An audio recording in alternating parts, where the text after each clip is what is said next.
Well, what we're anticipating, if we get the things in place that need to be in place, which is your architects and your contractors, we really believe that there's a potential for the ground to be broke sometime in July. And if we break ground in July, we believe about 18 months from the ground breaking to have the hospital open. So we're shooting for probably January of 2018.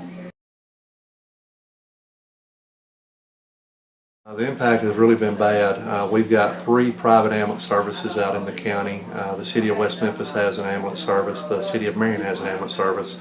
And it has put a major burden on all those ambulance services because of not having emergency care here. They're not transporting any more patients than they were before per se, but the problem of it is the turnaround time is a much greater. Whereas if they picked up a patient here in the county and took them to Crittenden Regional Hospital, the turnaround most of the time would be 30 minutes or less. Now they're transporting these same patients to the Memphis hospitals, and their turnaround times for the most part are 2 hours or longer. So you're transporting the same amount of patients, but your run time is even longer. So now what you're having is a backup of you're having calls over here and maybe not having an ambulance available at that time for the patients over here. So it's been very, very critical for our community. Well, I think what the people have learned in this deal here is that not always believe things that are being told to you. Get out here and investigate, make sure those things are true. At one time we were told the hospital was doing very good, and then it kind of looked like when it wasn't doing good, I always use the Titanic as a scenario here.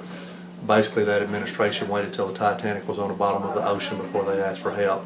And at that point it was too late to be able to rise that boat up and get it floating again. As citizens, we felt like that when they saw the downfall, and it was a continual downfall for several years. At that point they should have came before the public and said, we need your help and your assistance. It's obvious the public would help because the public has voted 2 different times for a sales tax and voted over 86% in favor of that sales tax 2 different times. So they're telling the public that, or they're telling elected officials that they want a hospital here, they want emergency health care. And so with that being said, I believe had they came a little bit earlier, we might still have our hospital open today.